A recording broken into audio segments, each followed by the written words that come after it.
I do. I have a meeting at 9. Okay. During the time here, we're good, I think. We can take one. Yes, Pivots. please. Yes. And this is just a comment based on that. I know the person who knows this budget and these revenues better than anybody in the entire world is sitting right there. I went back and looked at the last two market dips. And if we're in a sweep account, because it's tied with fixed income, and the last two market dives, those have done better than anybody else because people get out of the market and either go to fixed income, which supports a sweep account, or they go to gold. And so there was $60,000 that I had taken out of there. I'm just saying, and I'm not right. I'm simply saying that if history is any indicator, it may not be necessary to bring that out. Should be okay. Well, so if you were looking for 60 grand. Yeah. Thank you. That was actually on my list too. Thank you so much. Yeah. No, and I do think that there might even be a way to lock. Right now it's just in like a money market account. No, it's in an actual sweep account. Right. So we have I mean all of our cash is completely liquid, so it's an overnight investment. So right. We have at any point in time. So it's getting foreign exchange, plus or minus. Yeah, I mean, we were even at some points in time, we were getting 5.1. I mean, over the past year, I've been still looking at it on a monthly basis. It changes from, yeah. And they're all, because what they do is they invest in CDs, right, in essentially banks throughout the U.S. No more than $250,000, so that we're completely FDIC insured for the whole thing. And they pick the ones with the highest interest rates. So that's how, and they just do that on it. Yes. That was actually a question that I had about. That's a big number. And 60,000 would be really helpful if we don't think right we might lose it. So yeah. Can we put that back? Yeah. If you guys are feeling comfortable and confident enough, I mean, the reality is that if we don't, and we come up shy, then we're going to have to go to the town. We're going to have to take the money from surplus. I mean, that's, the only other place to get it from at the end of the year. Yeah. If you don't have enough revenues, is to go back to the town and say, oops, we missed, Yeah. Well, we missed it. Has it happened in Castine history? Not since I've been here. She's on it. No, I mean, well, I'm inclined to go for it, and I'll take it. Yeah. But I don't know how everybody else feels. Well, we should start the meeting. Yeah, let's start. Let's call this meeting of the Castine Select Board to order at 7:39 a.m. I don't even know. 25th. Yeah. All right. I mean, I am comfortable putting the 60,000 back in. I am too. I don't know. I will let you know the other place, which I was having a little bit of heartburn over, was our excise tax. And that is, I mean, as when people buy new cars, they pay more in excise tax. Castine, typically people do, we have a lot of people who lease vehicles and they do every 3 years. If the market's doing not so well, we may have some people who may hold off, and which would mean our excess tax would end up going down. And we budgeted for 200. I'm budgeting for 200. That was, of course, before. I mean, I put that number in, more than a month ago. And anyway, I mean, I'm still okay with that, I think. But I guess I just wanted to. But I'm okay with it for a couple of reasons. That if you car dealers are already lowering interest rates, like you can get 0% financing now, so they're already trying to make deals to keep things moving there. Okay. And boats, it looks like went down quite a bit. Yeah, and that is primarily the mooring field has gotten sort of cleaned out a little bit. We had people who had moorings who do own boats. You only have to register your boat if your boat is going in the water. We had people who own boats who didn't put their boats in the water. However, in order to keep their mooring, they had to register their boat and pay the excise tax. But the other issue is that if you don't use your mooring for 2 years, then you lose it. So there were Scotty did sort of some clean out because there were a number of moorings that were not being used. So those got cleaned out, some people ended up, it is, I mean. Did those go to other people? Do we have a waiting list for more? Or is that we had a limited? Well, some of it is. Part of it is that the harbor was kind of crowded in areas. So some of those that ended up getting pulled out, he didn't replace them because it left a little bit more room. We had a couple boats that did end up hitting, over the course of the last couple of years. And so that was, some of those just got eliminated. And then others of them, he took in other boats or maybe took a smaller boat in, there was a little bit of wiggle room there.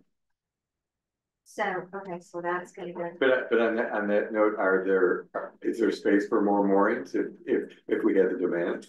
If somebody wants a mooring, yes, they probably are not gonna, nobody's not doing anything out front here, which is where people want them. We're packed here. Typically, you're gonna be farther towards Mayo Point. There's room down There is. And I'm also thinking it's a way to just, when we hire the new economic, they can be the person out, letting the world know we got mooring space. One of the other problems is that when those people come to get on their boat, where are they gonna park? So we've got to keep that in mind too. Right. down on one. Yeah. I mean, we don't want to get them here and then all of a sudden say, oh, well, you have no place to park your car, so. Or you can park for 2 hours. Right. Okay. Yeah. So. Something's got it. Yeah. Yeah. The revenue sharing, you'll see that that's gone down. We actually get that if you go into the state's website, I printed out, there's a list that they, essentially they tell you what we're expecting for next year, and next year they're telling us that we're expecting less than they were giving us this year. Thank you. Yeah, thank you. Road assistance, good news is that we're maybe getting a few more $1,000 there. The Homestead Act reimbursement, that's really dependent upon how many are homesteaders. And I think last year we had a few people that ended up selling that were getting homestead, and now they're not. So, but the other issue is that if we're not getting the homestead, then it means people are paying the full amount in taxes. So it's, I mean, it really is just one place or the other. Several bills in legislature right now to try to increase the homestead rate. Yeah. Yeah. Other state and federal assistance. I mean, this is really the tree growth. We get some veterans. We don't get the full amount for the veterans exemption, but we get something for the veterans exemption. We get some money for snowmobiles every year. Anybody who registers a snowmobile, I mean, we get like $31 or something. I mean, it's not a lot, but we get something. So that's our other state. Licenses and permits, marriage, birth, and death certificates. And I mean, that's typically, I mean, depending upon how many copies people want, but it's not a huge amount. Liquor, amusement, victular, and the mobile vending. And I just sort of put in there, the mobile vending year to date, we've collected almost $3,000. You guys know that began July 1st, so that did include our 2 people that we've had on the town dock. And then we've gotten just a couple this year, for $50 blocks, I think were those people. Karen, we talked about increasing the liquor. Yeah. Food. Yeah. So, I mean, we have like, I mean, in all, well, and that's something that you guys can do. And I mean, you got to remember, we have like 4 of them in town. So if we're making it 25 to 50, yeah. I mean, it's only, it's like $200. Right. So it's not a pile of money, but yeah.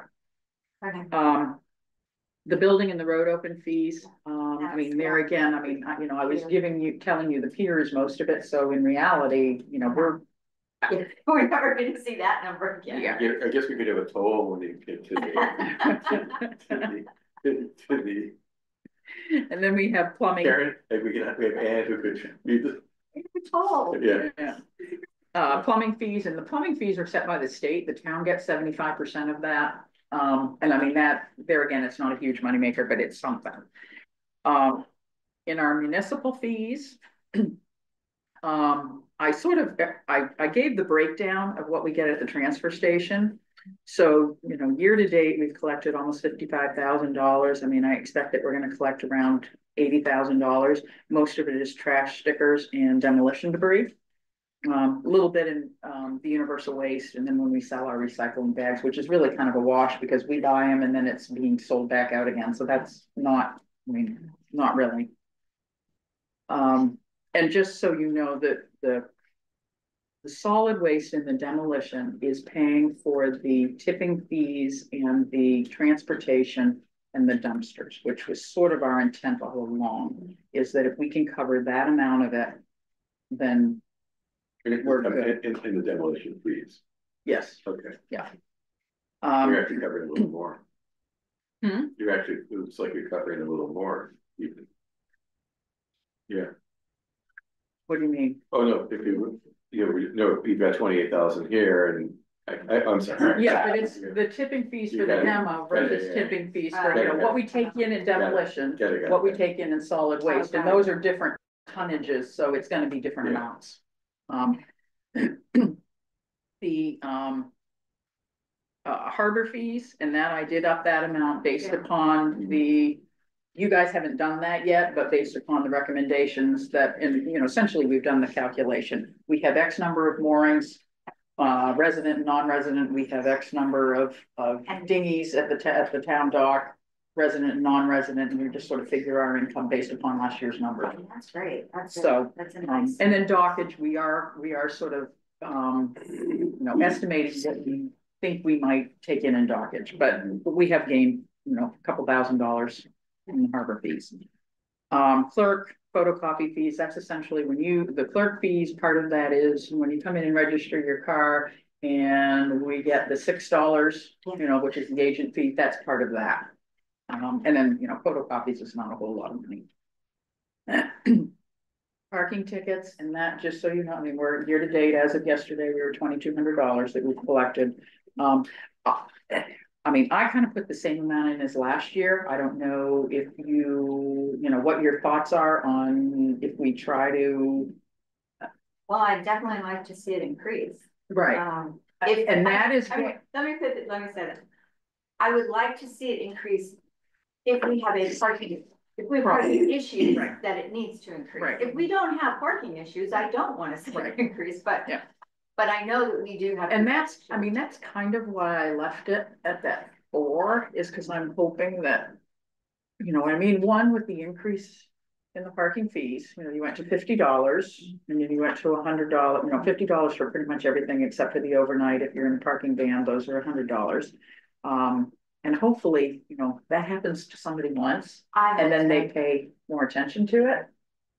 But it really still works out that he's only, if you look at it over a year, he's only rating a couple tickets a week. Well, he's been. I know, but I'm just saying. But if you look at the $4,000 over the year, it doesn't reflect increased. What you got to remember though is that wouldn't it be nice? I mean, if the ticketing officer is out there and he does a patrol, it's still his hours. But if he saw that nobody was in violation, that would be a really good day. Right. I mean, so that I think is part of it. And maybe what we can ask for as far as that is maybe we get a weekly report. Mm-hmm. I would really like that. Just give us tell us when you went out, your hours that you went out, how many tickets you wrote, and what you saw, where were the problem areas. Exactly. Yeah. Where are the problem areas? Yeah. What will you be doing about that? Yeah. What's your plan? Right. Yeah. Just give us a weekly update so that we know, so that people stop us on the street and say, and also, oh my gosh, they're parking over here. Right. We could do a 1 minute at a select board meeting, parking update. With the town managers. Exactly. Although I don't think, I mean, I know Scotty comes to a fair number of meetings, but I don't think you should require him to come. I think have a written report so you could read it. 2 paragraphs. I would like that. Okay, so. I mean, I'm also hoping that, like, the letter that you guys are sending to the merchants, and I also think that it should go to Academy students, because there are Academy students who park in those 2-hour spaces. So I think the Academy should get that and distribute that, just saying, hey guys, I had a young woman who came in yesterday. She actually lives in Ellsworth. She's an older student. She lives in Ellsworth, and of course, she's been parking down there. She's been parking in front of Compass Rose all year long, and she got a 2-hour ticket. And so she said, how come I got a ticket? So we talked about it. Because she had been parking there all year long and never got a ticket, she didn't realize. And that's the problem with the inconsistency. So I think that, I mean, this just as the letter is going to the merchants to let them know that it is going to be enforced, I think that it should go to the academy, that they can remind students that this is going to be enforced. Do it now and then do it also at the start of the semester. Yeah. The start of each semester. Yeah. Do we want to look at, I'm thinking about this, do we want to look at for like pavement striping or perhaps adding some like lettering down there? So like on the pavement in front of those zones have like 2-hour parking zone or whatever spelled out there. And then it's not just the signage, but it's kind of hard not to. We have the stencils for the 15-minute parking. And we do those ourselves. Actually, the ones in front of the post office, I gave Hannah the stencil and the paint, and she went out and did it. The ones down at the bottom of Main Street, our guys did go do those. But yeah, we could buy a 2-hour stencil and just do them in each spot. Yeah, I mean the guys could do it with a roller and paint that we. Yeah, I'll let you. I mean, in the wintertime, it's not going to show up. That's fun. But the first couple are the back sets are leaning over. But yeah, I think that would. I mean, I just thought of that the other day. I'm like, well, if we had it, that would just make it, and also even like maybe we need to start putting no parking on the pavement on Wadsworth Cove Road or something. So you're literally parked there and it says no parking.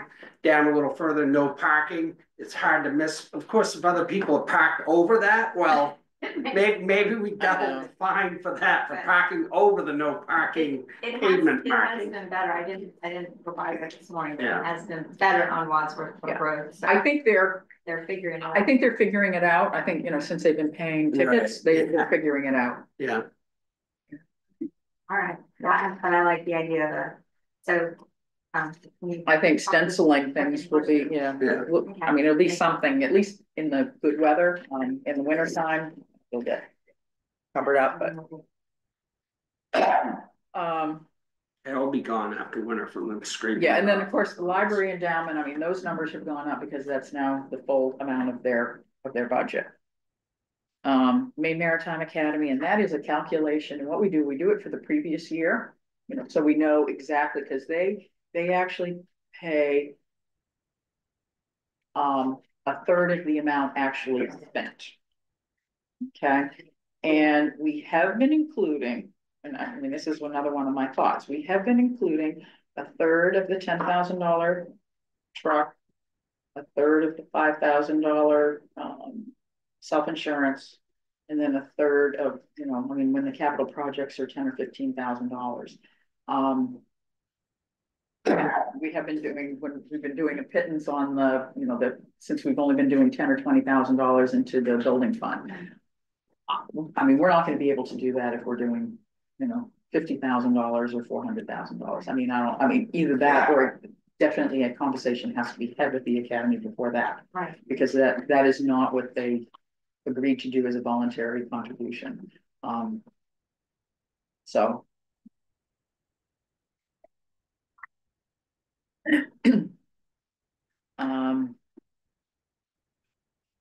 So I will up the investment interest back to the 300,000. Interest on taxes. I hope people can pay their taxes and not have to pay interest. And that, anyways, I'm kind of leaving it in the ballpark of where it's been. The Dockhead reground lease, I mean, that is the $4,000, so that is what it is in the contract. Baggage Ambulance Trust, we have that money that the Baggage Ambulance left us, and we take $1,700 every year out of that to go towards the Peninsula Ambulance. Our cell tower lease, and that is based upon, that goes up a little bit every year, and it is based upon two things. One, we do get a little bit of a CPIU increase every year from them. And then if more cell phone providers go on the tower, we get more money. Right now, I think it's AT&T and T-Mobile are the only ones. Is that right? I think that, and then the fire department repeater, I think. But They don't pay a co-location fee, they probably get that as a benefit, I hope. We made that deal. Yeah. With them to allow them to have that on there, so. Payment in lieu of taxes, that money comes from, Maine Coast Heritage Trust. Yeah, for the woods. Wisley Woods and the Lamson Preserve, they essentially take all of their properties and that's what they do. It's really generous. Um, I know, but I know, Floyd, I know, they held the biggest amount of land other than. I mean, this might be, I mean, I don't know if it's, first of all, I don't know if it's legal, but I'll just, if we had a QR code when you went to Witherly Woods, and it was a voluntary thing, a suggested donation of $2 for hiking the woods, okay? It's, okay, we don't own it, but if there's a fire there, the fire department, we just bought a machine to go in there and to fight a fire. One, I would think Maine Coast Heritage, I mean, one, they would have to agree to it, and I'm guessing that they might not. I mean, they might say, sure, we'll put a QR code, but it's gonna go to our account. Yeah, that's my concern, but because I think that would work. Like the people who walk their dogs there every day, they're gonna ignore it. But the people visitors in the summer, Oh, totally. they might go, oh, well, this was such a beautiful hike. Let's. And then also just you have a nice sign there, help support the beauty of Castine. Although. Okay, I'll sort of use a little bit of devil's advocate. If you were going someplace and you saw, this is owned by Maine Coast Heritage Trust, but the town of Castine is looking for money. Would that seem strange to you? Well, we could say, I get used to it. No. Like state parks when they started charging. Exactly. First I was like, what the hell is this? I already pay my taxes. Right, And I then know. all of a sudden they weren't, but I have turned But around it's and owned several by the they state. were not gone Right. in. no, It's but okay. still, if you look at it just from the tax point of view, what percentage of the town land is Witherly Woods? 15, 18%. I mean, Yeah. it's a big hunk of land. We get $2,000 a year from Maine Heritage Trust. I mean, I think it's worth exploring. It's a conversation. I'll have a conversation Okay. with them. Well, and it They could can be- tell me that I'm crazy. It could, and if they're interested, it could be something that's shared. Exactly. If someone donates $2, then maybe one to them, one to One to us. us. Right. Something like that, it could. Yeah. benefit. Yeah. And if you message it. If you think that we're preserving the it beauty of might be an Castine. option. No, that's good. I'm happy. And then we have, the old miscellaneous line, which, I mean, I kind of throw $1,000 in there every year with hopes. Sometimes it's more than that, sometimes it's not, but we throw that in I there. love that, Karen. So that's, that's sort of our revenues. Thank you so Do much. we, Karen, do we get funds from the round school for that lease? No, No, no, that was a zero. zero lease. Yeah. Maybe in the future, a little bit, maybe not. We'll see. I mean, we can't write it into this budget now, but if the round school transitions to new management, then certainly they couldn't have a school anywhere else for free. Maybe there's a. Well, we did at the art house. No. Whole history's been free. Yeah, Yeah. but I'm just saying, even if it was a couple $1,000s a month rent, I mean. Yeah, or even if it was, even a couple $1,000s a year. Right, Right. I would say, hope that, Yeah, we can, that would be Yes. something we don't have now, right. right? Right. That would be terrific. Okay.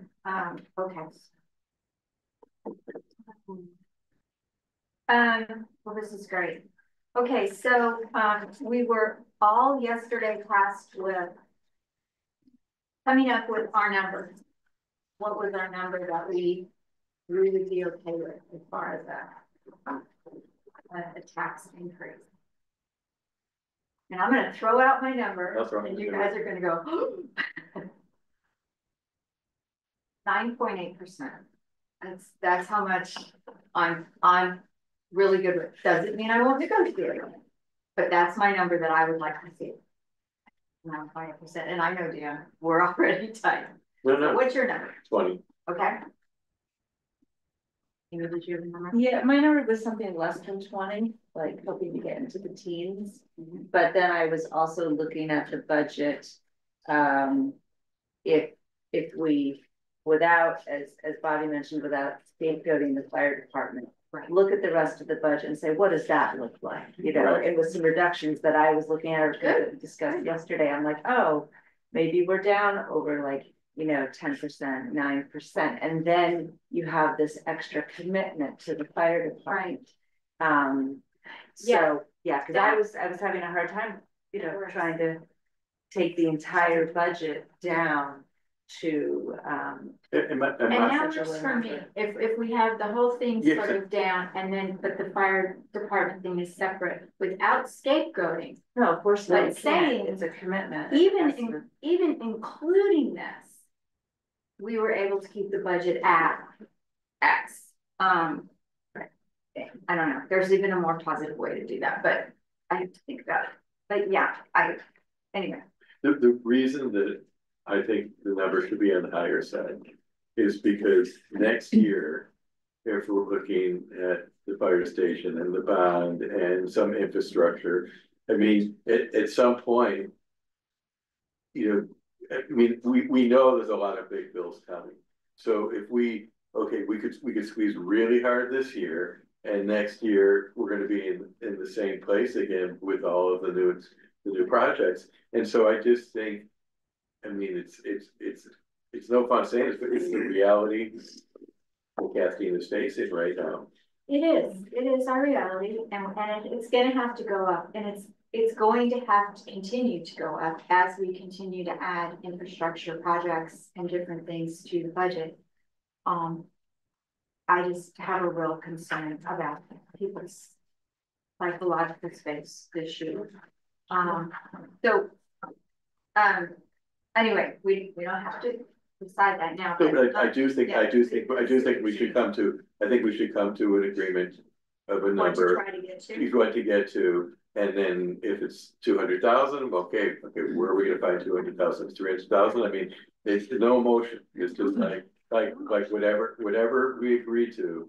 Right. Then we just go to we just go to that. Well, We look at the solution. so maybe we work around 15 and see if we can get there. 15%, 15%. Now, is that with the fire station? I think some of the reductions we talked about yesterday, because I was finding myself kind of leaning towards it as I reviewed the warrant again. I think it can be done for less than 15%. You know, if we're not including the fire department. Well, yeah, I mean, Yeah. the number I'm talking about overall. Yeah, okay, yeah, so I think we can get down closer to 9.8 without the fire department stuff. I just want to be careful, because if we say we're 9.8 and then the fire department stuff, at the end of the day, people are going to look at their tax bill and they're not going to care where it went. They're just going to say my taxes went up 17% or 18%. And, you know, that's why we have to do a really good job of messaging. That's why we did really. And I think info that I would still, I don't know that we've done this yet, Karen, is if we, even with the budget as it exists right now, with the 20, what are we at? 27%, 27% or something like that. Have we worked out like what that would do to the mill rate and what that would do to different property valuations? That's where I'm trying to, and I think if I'm missing it, can we review that? yeah. Hang on, let's see if it's already done here. Yeah, so the mill rate, I'm not gonna go with the mill rate because if something happens with the assessments, then of course mill rates can change. You know, if all of a sudden everybody's assessment increases, then we're gonna do that. But for example, with this, you know, 27.4% increase, if somebody has a house that's valued at $250,000, their taxes would increase by $650. a year. That was how much? 250,000. And how much was? They would go from last year or for this current year, it would have been 2,375. And then we would go to 3,025. And what was the percent increase? That was the 27.4. That was, I did that as sort of using these numbers. If you have a $500,000 house, if you're valued at $500,000, you're looking at an increase of $1,300. Your taxes would go from $4,750 to $6,050. If you have a $750,000 valued house, $1,950, you go from 7,125 to 9,070. Was that 71? 7,125 this year to 9,075. So I'm just doing this. So if you had a $500,000 house, $1,300. $1,300. So it's like $22 a week. Yeah. It's $100 a month.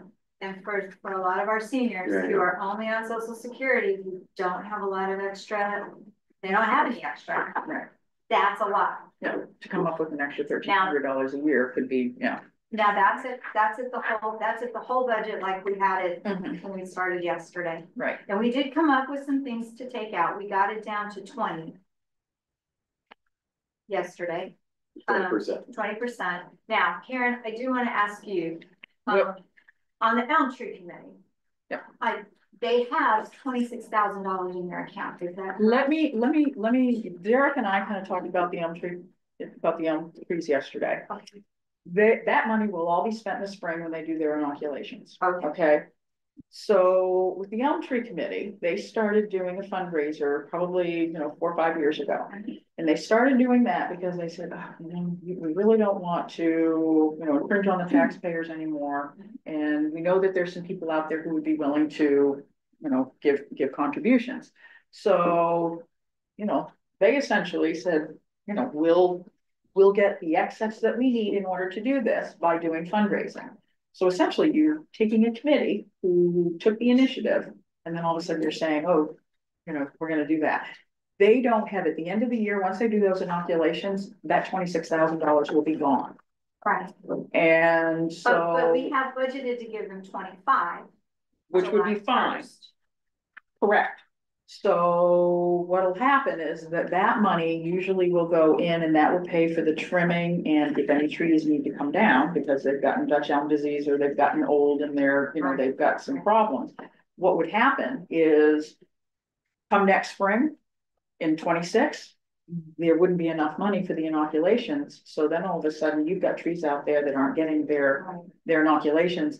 And you guys want to be the select board that's been out there and decided that Elm Legacy is no longer Elm Legacy. Not Elm. But are they still doing fundraising? Yes. Okay. Yeah. And how much are they bringing in? It varies. Sometimes some years they'll get, $10,000 or $12,000. Some years they'll get $20,000. They typically.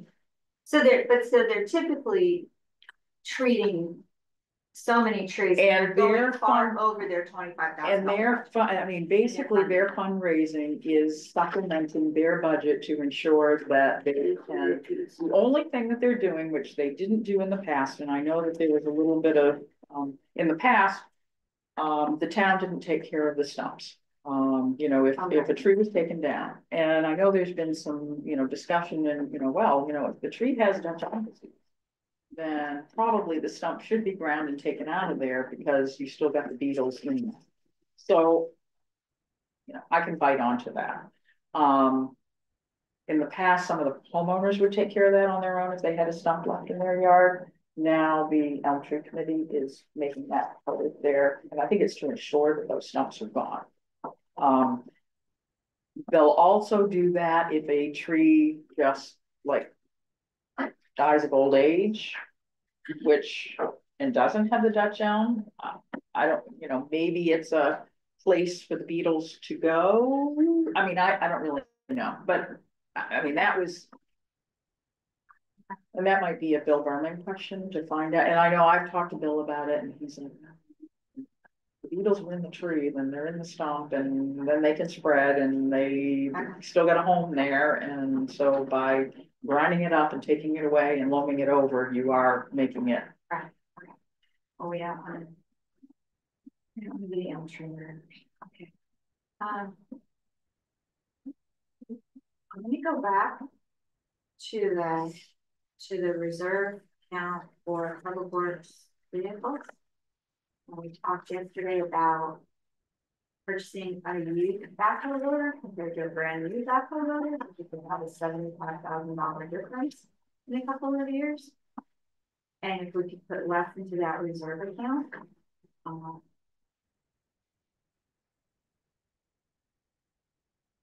do we absolutely have to have a brand new backhoe loader? I think you're chasing pennies on that one. I think you ought to get just a new backhoe loader. You know what you're getting, but like I said, if you go to the shop and the salesman shows you this mint backhoe loader and you went for a new one and you're like, oh geez, that will save us X amount of dollars, and you know, you find out where it is, then you look at actually, you know, changing that. So that's my only concern with that. Derek, do you have any thoughts about your budget, Yeah. where we can?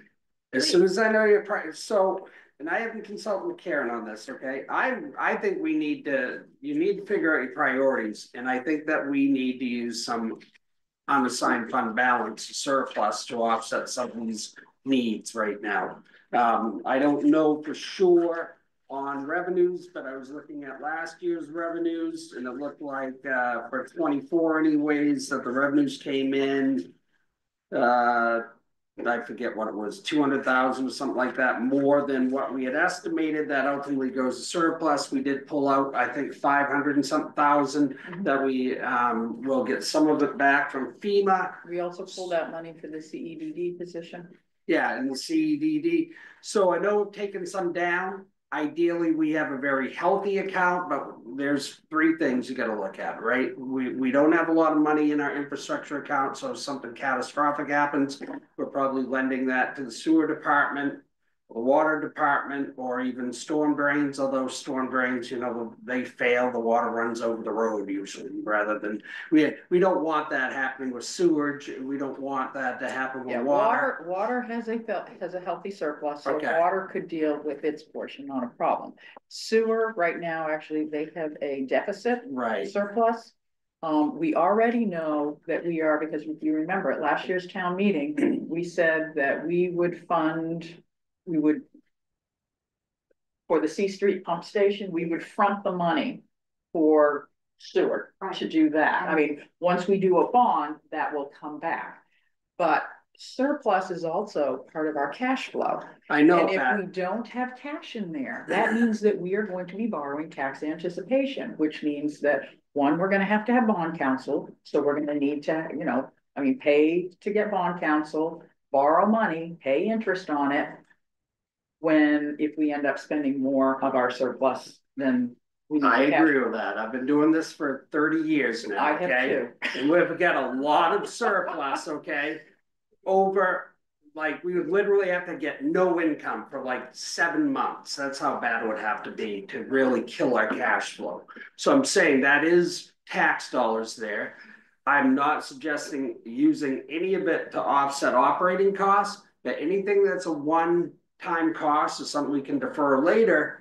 I think so. When you're looking at reserves, I've been in town several places. The only way, for instance, in Allenstown that we funded the reserves was with unassigned fund balance funds, because it would not impact the next year's operating budget and all of a sudden create a balloon in the tax rate. Where the tax rate, nobody ever knows what it is because we're putting money in, taking it out of surplus. So it was easy to say, okay, we're going to cut the loader reserve, unfortunately, this year by $10,000 because we just can't afford to do it, right?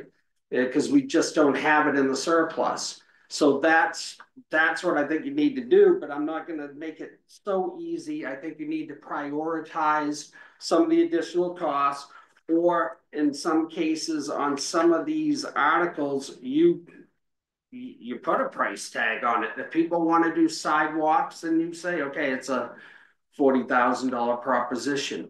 And you decide whether they want their taxes to go up to maintain the sidewalks. Although I will say, you know, last night we did some interviews and we were talking about a year-round town and everything else, and what that looks like. And I think it might have been Amy, not to throw you on the spot, said, you know, ideal if we're promoting year-roundness or whatever, having clear sidewalks, at least on Main Street, would be an important thing to do. You know, you don't want to invite people here for winter events and then all of a sudden they're all walking in the road. So I mean, it's all an appearance and a package of what we're trying to present here. How much would you feel comfortable pulling from surplus to pay for one-time expenses? I don't know yet, because part of it is I've been looking at the fire department building, and maybe we can't get all the way there on the tax dollars, and maybe we got to go halfway there for this year, and knowing that maybe we have to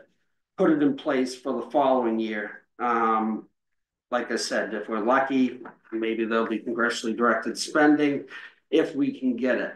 So it just depends on the thing, but I would say surplus, the harbor improvement money, I think every penny should come out of surplus for that, and put into a reserve, because that is money that we have this federal grant backing. We need the money.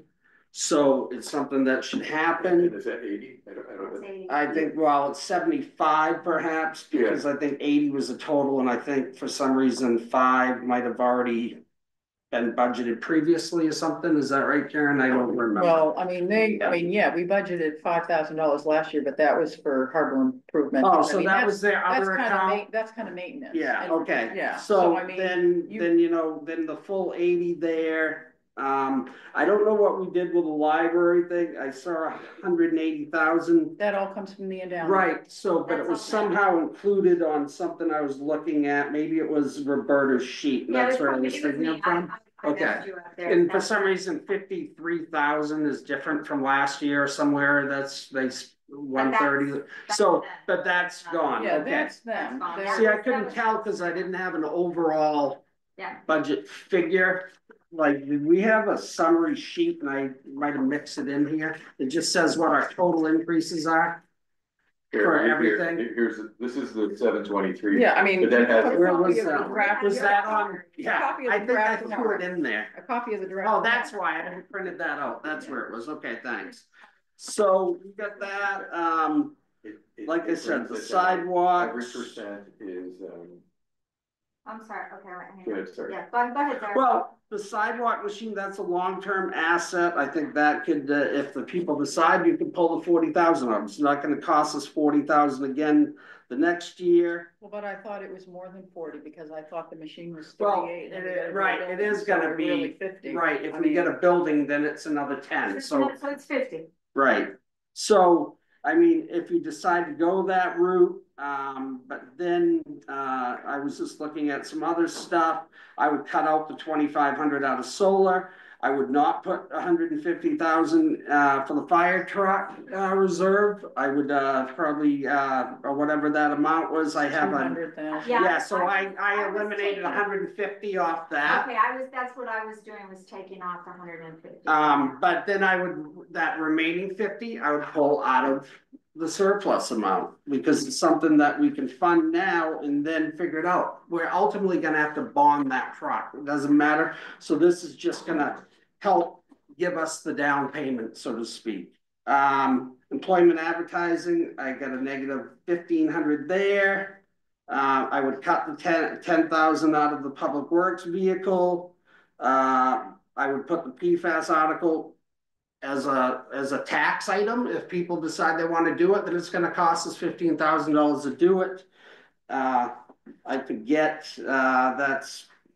I forget what that actually is. By my math, every 392,000 or so is $1 on the tax rate. So that would be I don't know, a half a penny on the tax rate or something like that. I don't know what this one is. What's this say? Article. I just got 10,000 on there. I'm not sure what it is.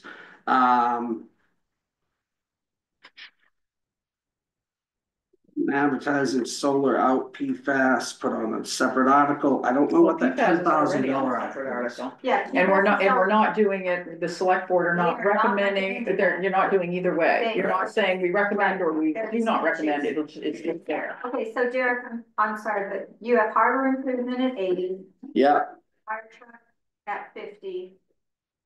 Right. The sidewalk. Well, yeah, the fire truck at 50, but that means you wipe out 150 off whatever was originally in the budget. Right. I'm just saying what you're saying to take out. Yeah. And then it's like this snow removal sidewalk equipment, 50. Yeah. And then you had something for the fire station. Fire station, I think we had 400 in there, and I think maybe we gotta split the difference. We take 200 out of the surplus and 200 on taxes. Those are the simplest things to do. That means we still have to come back to the well again for the bond, but ideally the bond will be a separate article, okay? This pays for the OPM. It gets us halfway to roughly the bond payment, but also when I looked at the, and I'll tell you what I got here. So, and this is all preliminary guesswork, but when I did my spreadsheet that's changed 100,000 times, literally, for fire truck. And of course, I've thrown them all in one bond. It's probably going to have to be two. But I don't know. We could also look at a lease purchase thing on the fire truck, but not if we're gonna go 25 years. But so let's say a building and fire truck, we did a 25-year bond at 4% interest. That payment would roughly be $435,000. So you take the 200 that I'm saying we put on the tax rolls now. We know we got to make up another 200, and then you have the 50 in the fire. Well, that right there's 250. So then we come back and we need that other 200,000 down the road when we go for a bond that will add to the 2027 budget or something like that. So next year we'll be adding the other 200,000 in. So we'll add 200,000 in this year. In 2027, is that when the bonds are retired for infrastructure, or is it or is that the last year of it? That's my other question I had. And this is all like me just scheming out because I've had to do it in Allenstown for years. The last payment is November of 27. Okay, so November 27. So that's probably a half of what it was the year before, right? Mm-hmm. So that's going to be probably half of what it was for 2026. Because don't we have 2 bond payments? So November tells me that's 1 payment, not 2. Because normally there's a we pay interest and we pay interest and we pay principal one time a year. Oh, so, you do one time a year on those ones? Your amortization schedule is right behind here. So yeah, where we find that one. It's right behind it. So I know we make our big payment in November 27, and then that is just it. So we have we have a spring 20. So we would have sort of double. Well, no, we wouldn't have, because we don't have to go once a year. Yeah, but I would suspect that when we retire that bond, I think there's going to be other. Typically we would have another project in the east, right? So that in 28 we would have I just think that I think that we should carve the fire department out of that thinking, so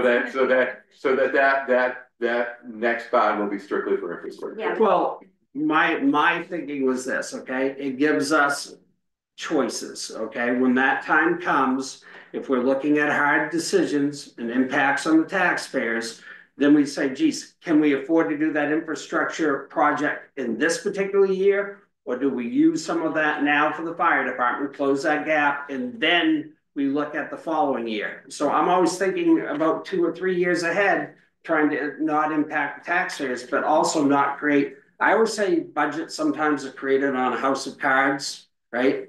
You can pull out a couple here and there and it still stands. You play around too much, but that's why you got to be thinking about, 2 or 3 years ahead. Okay, what is our exit plan if we get over our head? Yeah, that's the whole. Can I regress to something that you said before, Karen? Thanks.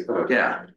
So if we looked at that same $500,000 house in Blue Hill or Penobscot or Brooksville.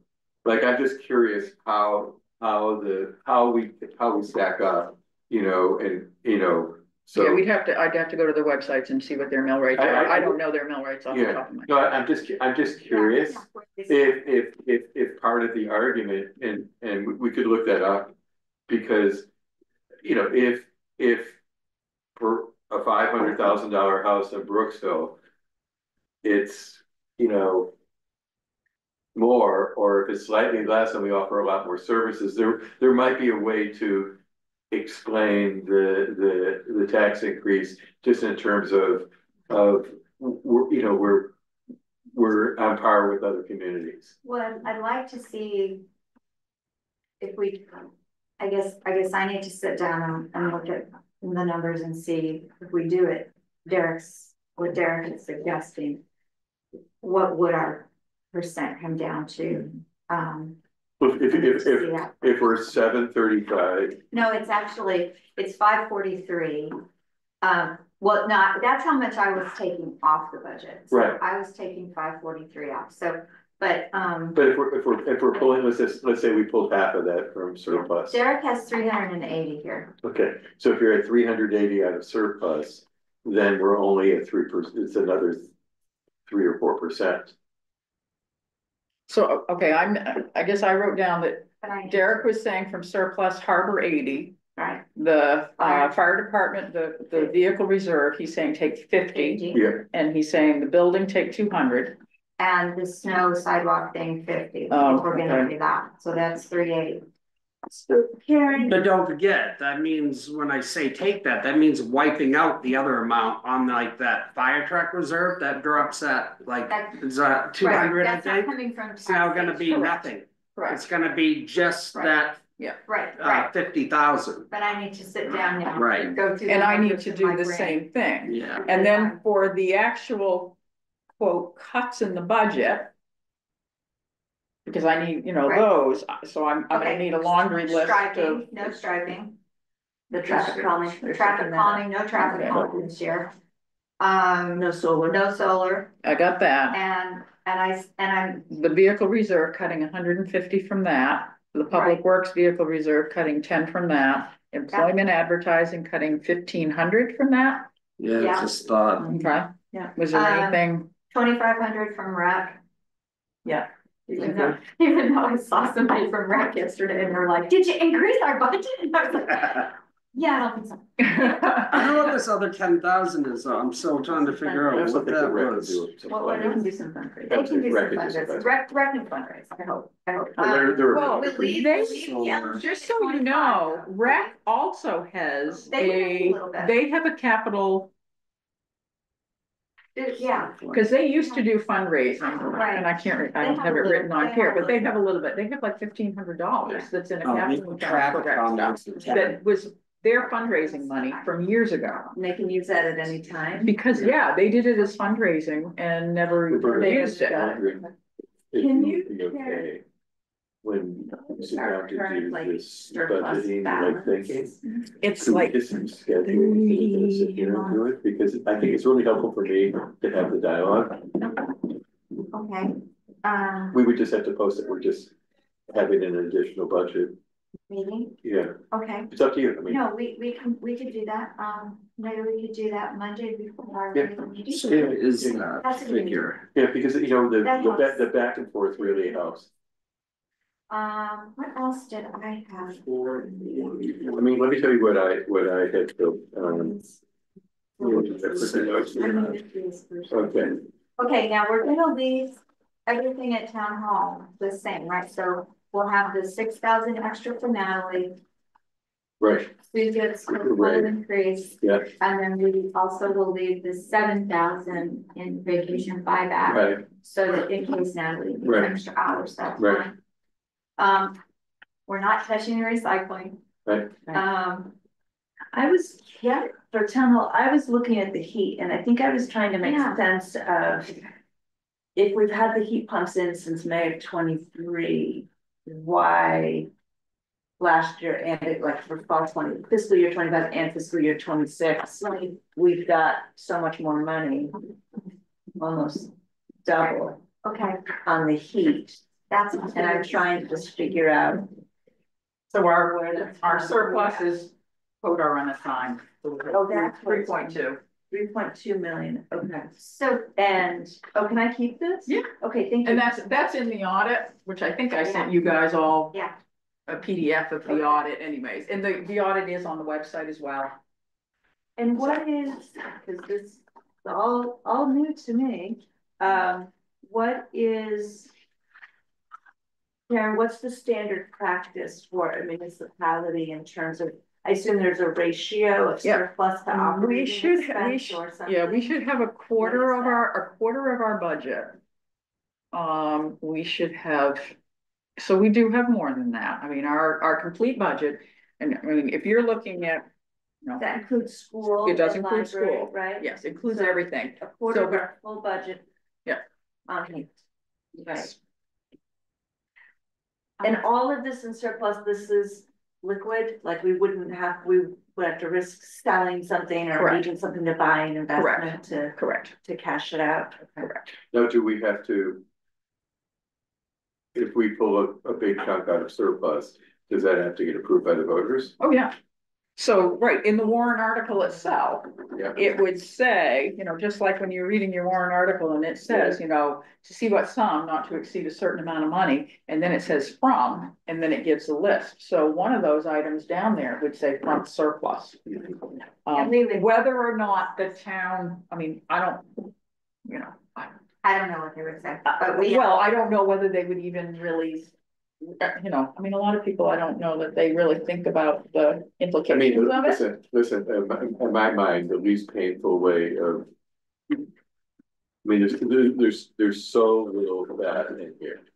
And it seems to me the best way of doing it is to pull a chunk of money out of surplus. We still have plenty of surplus, you know, and this is what the surplus is for, and you know, and we'd have a much more modest tax increase. Can I ask a question? And I think just because still that's right. Okay. In these items that Derek proposes to take out of surplus, am I missing something? Is there a plan to eventually put it back into surplus to reimburse surplus? No, there's no the only way to do it is if we get excess revenue, we have leftover expenses at the end of the year. It's the only way you're gonna get replenishing that money back in there. And that's why I said, when you start funding stuff with that, you need to make sure that you have an exit route. It should be a temporary type of thing or a plan to do it. One of my first communities, we budgeted 0 revenues that were from excise and everything else every year, and that would all go into surplus, and then we took like 80% of that and we funded our reserve accounts or different items from surplus because it was the craziest thing ever. We knew how much revenue we were going to get because for non-property tax revenue, because it was always based on the year before's revenue. So if the money came in less that next year, then we went, oh, we know we need to make cuts right out of the gate. It was kind of interesting and backwards, but it was a good thing to have during the beginning of my career because it really made me think about those things. So a question I have, I mean, obviously we know limited geography, limited tax base here that we hope to grow at some point, but even the growth that we might have long-term Castine with affordable housing and whatnot, it's not like we're going to bring thousands of people in, right? The way we bring thousands of people in is tourism. Right. And passing through. Have there ever been conversations in town of having a local tax, like a local tourism hospitality based tax? Because there are plenty of places that we have traveled to. State would let us do a local auction. The state doesn't allow us to do a local auction at this time. However, there are many bills in the legislature right now arguing for a local auction. Because I assumed like Bar Harbor would do something like that, right? But they're not allowed to. We can't do a local auction at this time, but there are many, and anyway, you don't want to hear the whole thing, but it's a big fight because there are lots of towns who feel that that's a tax, another tax on their own people, even though, you know, they aren't gonna stay at Pennyville, right? Well, right, Like, Taylor. but there are bills and, we're many municipals watching those bills closely and advocating for those bills so that towns can make a at least decide what might be local good for them. decision. Yeah, and if we can do that, I'm all over having a local tax. Because it's just gonna help us. Speaking of like a local tax, I mean, I know you had the meeting with the parking people. Yeah. Okay, could that be an income stream if we had a system like that? It would be a small income stream, but it would be an income stream. We're talking 10,000, 20,000? We're talking probably 20,000 a year. I don't know that Castine will go for that, but it would be, and the book that you saw, the book about the cost of free parking does say that it's people, if you have paid parking, people don't take advantage of the time commitment or the time limit on the parking because they know they're going to have to pay for it. So it's something that I think we need to look into more, and we need to really have a good understanding of it before we even bring it to the town to talk about. But Amy, you had a question about heating expenses at Emerson? Oh, and I think, I was trying, Karen, if you can help me understand, when we get the heat pumps in May of 23, I think, and then for last year, and then for this year, we still have higher budget values for the heat. So for one thing, the upstairs doesn't have any heat pumps. So, and I mean, granted, we keep the heat, typically it's left at 60 upstairs, but it is an awful big build, you know, I mean, that's an awful big room to keep it 60. And then groups, I mean, you know, I know that when groups go in there, they turn the heat up, they are told to turn it down. I go up if I know a group has been up there, I typically go up. Typically it has been turned down every once in a while. I find that it is not, but we are heating that. And it is, we leave all of the thermostats on 60 in this building. So like at night, it's keeping things at about 60. Right. So we're using, you know, some oil heat for this building. Right. I knew it wouldn't be total. So do you have a sense of where we are in the current fiscal year if 9,500 was budgeted, because the year prior it was just 5,600, and I'm curious what was spent so far. And I'm going to suggest that we get window dressers next year for the windows in this building. Oh no, do the project upstairs. But we do the project upstairs, and window dressers can save you up to 40%. So year to date, we've actually spent about $3,500. So we are under. Out of that line, we also do pay for, you know, to have them come clean our furnace, or if we have a, you know, something happens to our furnace and we need to have them come fix it. We have had it cleaned. Hey, Karen, year to date was it 3,500? I'm just gonna say, I said we met her when you went out. I would really like for us to get window dressers for all of our windows in this building next year. Yep. So we don't have to pay the full copy on. Right. I don't know. Would be, but yeah, we could probably even do it for donation. Yes. I have a question though about the warrant. If we go through the surplus route, is it possible to write, not lump them all together as one, but write each one separately or split them somehow? Because I would hate for the whole thing to fail because somebody didn't want the sidewalk. For example, I mean, all of these from surplus, well, I mean, harbor is a capital one that's voted on individually. So it's an individual article. The building reserve for the fire department, you guys wanted that as an individual anyways. I actually had a note somewhere in my things too that said, you know, do you want to do the same thing when you were initially putting 200,000 in the fire vehicle reserve? Do you also want to have this as a separate article? So I would say that we'll do that as a separate article as well. The sidewalk, you know, for the snow plowing, that's a capital one, that's a separate article. So these are all separate articles anyways. Okay, so I just wanted to make sure because I wouldn't want got to be defeated because. Karen, have you ever done this before, where in a warrant, pull money from surplus? Yeah, when we did Emerson Hall, we took half of the money, we took $500,000 from surplus, and then we bonded the other half. And how did that go? Like, how did the vote go? That was fine, and I mean, that, to tell you the truth, the select board had been talking about their policy on surplus, and they had said that their policy for surplus was that they would use surplus only for capital improvement items. So we have taken money from surplus, I think, for to do engineering work for one of the infrastructure plans. We didn't have enough money in there, so we did take it from there. Those are pretty much, you know, the only times. So, but basically, we are in line with that thinking. These are capital.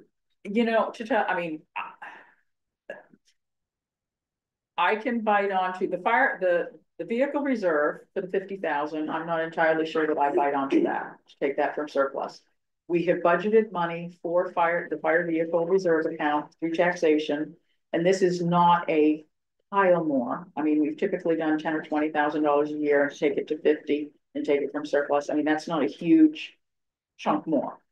Also the sidewalk thing. I mean, I look at that as a, you know, if the taxpayers want to do it, I think that they should pay for it. They should make it part of their, you know, rather than making it easy for them and saying, well, it's money that we were paid in before, so it won't affect my taxes.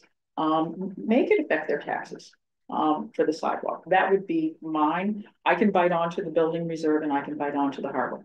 I think that those are two strict capital projects that in my mind are, that would be my recommendation.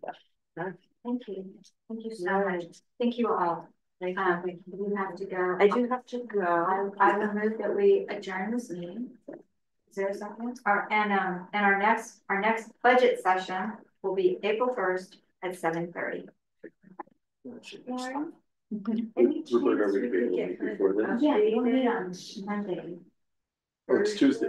Right, and what I think I want to do is I think I want to sit down with Roberta so that we can kind of go through and I can make sure that I have all of the things that you guys were thinking about. And yes, I will update and then let you know where, if you guys do these things, this is where you would be. Oh, yes. I move we adjourn.